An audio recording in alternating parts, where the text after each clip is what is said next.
An original thought came to me while I was sending an email to my lawyer. All right, I might as well just tell you what the email to my lawyer was right off the bat.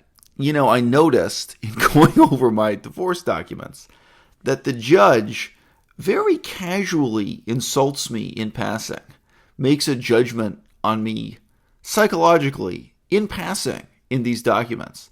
And I've vaguely alluded to this here on YouTube before, and I wondered if it was based on, at that time, looking up YouTube videos about me. Where does this come from?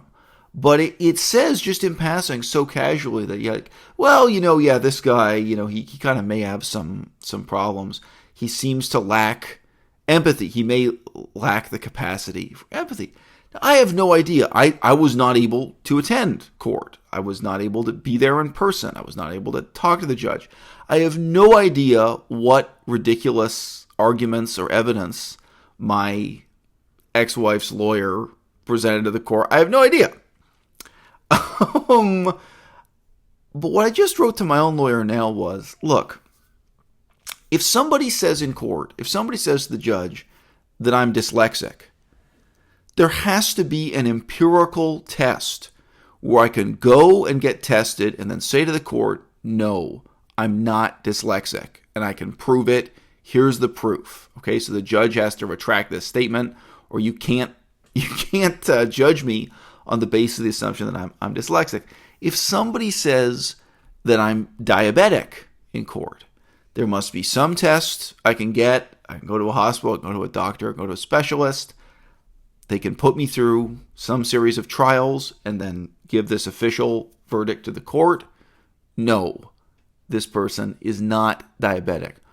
How is it that in all of Western culture and Western civilization, we've just become resigned to this idea that there are all of these really deeply judgmental psychoanalytic terms circulating? Whether the terms specifically come from the DSM-5, whether they come from biopsychiatry, psychoanalysis, various other schools of psychology, doesn't really matter for the purpose of this video. I'm treating them all in one category. The influence of pop psychology on pop culture. When I asked this question to my lawyer, what occurs to me is this, looking back at, my lifetime, now 40 years old, and about the last 200 years in terms of what I did in religious studies. Within the last 200 years, there's really only been one new idea in new religious movements. New religious movements, this is the polite academic phrase used for cults, cult studies, this kind of thing. When you look at what happened in fringe religious groups in the last 200 years, the hocus pocus hasn't changed since the Dark Ages. There's a lot of magic, there's a lot of manipulation, things like cold reading techniques, and some of those things haven't changed in 2,000 years. Some of them we have on the record going back to ancient India or ancient Greece and Rome. To give you an example, people sit in a waiting room, waiting to see the great guru, the great master, talking about their problems. And maybe this waiting room, the walls appear to be marble, and there are statues, appear to be solid stone hallway. But in fact, there's a little cubby hole where someone can listen into their conversation while they're waiting to see the guru. And then when they go in to see the guru, miraculously, the guru seems to be able to read their minds, or he interprets some signs and portents, and he seems to know exactly what their problems are. He seems to know exactly what worries they have in their mind. And the magic was you had someone listening into their conversation before they came in for the interview. A lot of those things have been documented going back centuries and centuries. And those didn't change. The one thing that was really new in religion in the last 200 years was exactly psychoanalysis, psychology, psychiatry. This shared vocabulary and approach to problem solving, popular psychology, right? What I've seen in the transition to the social media era is that the type of bullying, interrogation, and cross-examination that used to go on only inside psychoanalytic cults, I really just mean any kind of cult influenced by pop psychology, psychiatry, or you name it. There are many, many examples of this, but obviously Scientology is one on a pretty large scale. Scientology was really built around a psychoanalytic form of confession. The person sits there and holds the magic e-reader, holds these electronic measurement devices, and then confesses his or her sins and what they've been thinking about, and talks about their repressed feelings towards their brother and their parents, these kinds of things. Again, you can actually see YouTube videos showing this. This is an adaptation of some of the methods and, again, jargon from psychology and psychiatry, and then it's put into a powerfully charged, faith-based, hierarchical situation, where, of course, the leaders of these cults, these new religious movements, they want your faith, they want your devotion, they want your adherence, they want your time, and they want your money. In the end, it's about getting people to believe enough to donate money so you can act out the whole pantomime again.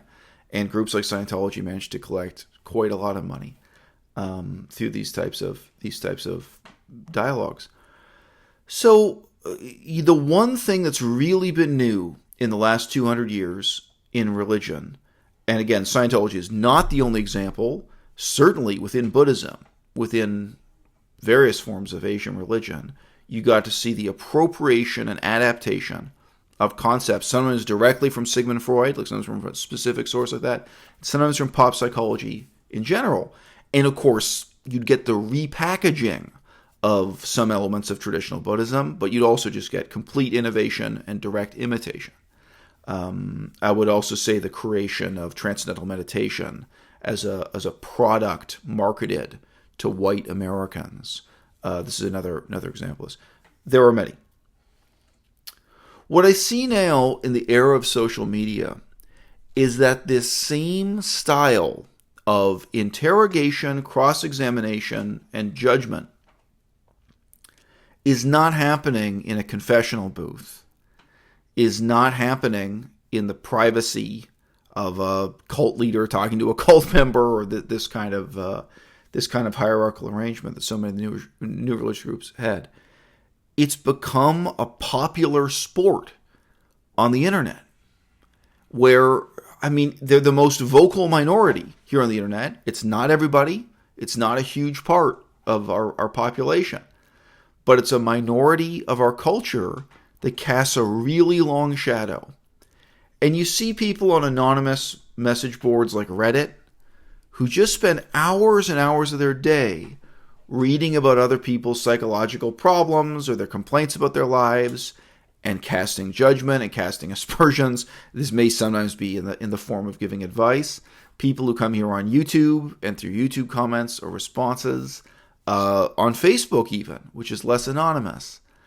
And I mean, in a strange sense, I feel like this trickles up to a judge in a court of law who feels no shame in just casually and in passing suggesting, I mean, not only with no diagnosis, with no evidence, nothing was considered, without talking to me once, without meeting me, without any statement from any psychiatrist, with no relevant evidence of any kind, again, unless this judge had checked out my YouTube channel or something and didn't want to admit what her sources were, that a judge would so casually cast this type of damning aspersion on someone to say that they feel no empathy, and then for there to be no way for that to be falsified.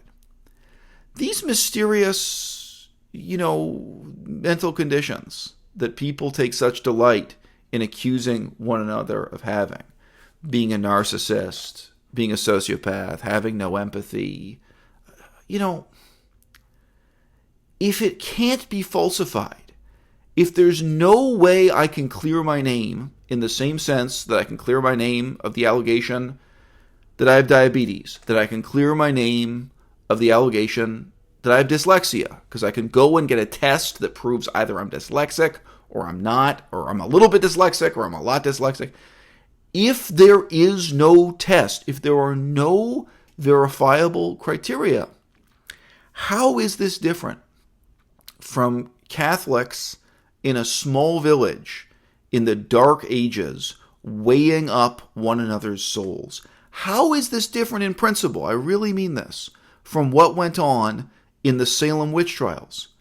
When people would interpret a sign, such as the fact that a young woman was alone in a barn when a single large black fly was lazily dancing in the sunlight, when they would try to interpret this as indicating, the evils in her soul and the witchcraft. That's a real example. If you read testimony from the Salem witch trials, they're often interpreting very symbolic and very peculiar things. I read an account of a murder in a small town in northern Laos, which is where I was doing research. I was interested in history and culture, where it came down to an interpretation of someone's dream. Someone had a dream that someone else was a witch, basically, was somehow connected to black magic, demons, dark forces, or something.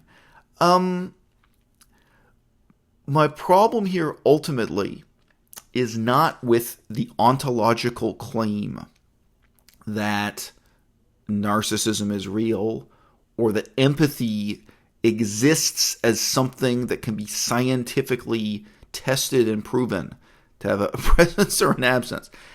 Is not really what I'm questioning. What I'm questioning is the mentality of an audience, and an audience that I see on social media all around the world. An audience that has been trained to delight in really playing the role of the Spanish Inquisition. But unlike the Spanish Inquisition, from what I see, it really seems like the Inquisition never ends. The goalposts keep moving. If people can't prove that I'm a narcissist, or if they can't prove that I lack empathy, then they're going to try to prove that I don't speak Chinese well enough.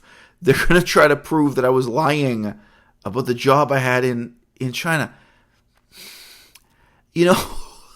This is an inquisition, and I don't feel I'm especially marked out for it. I really don't.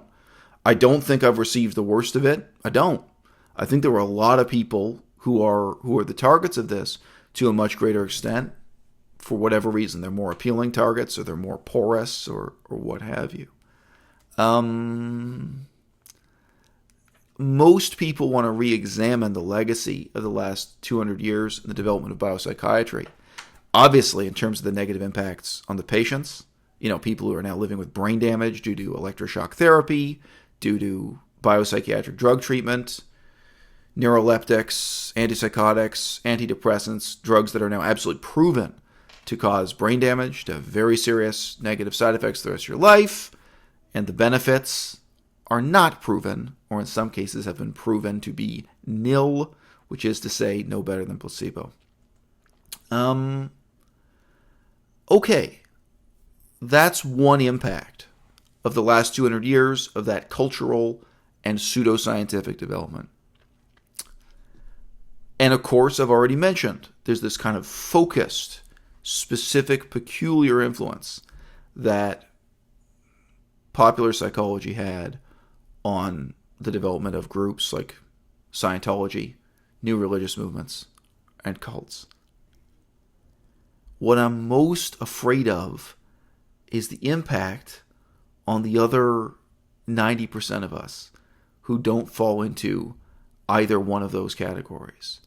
Because it seems to me that has become the stretching rack, that has become the inquisitor's tool that people have come to regard as their Sunday night entertainment, to be applied to anyone they can get their hands on, and with certainly no purpose in mind of in any way helping the person on the other end, who is thus, in a sense, being analyzed.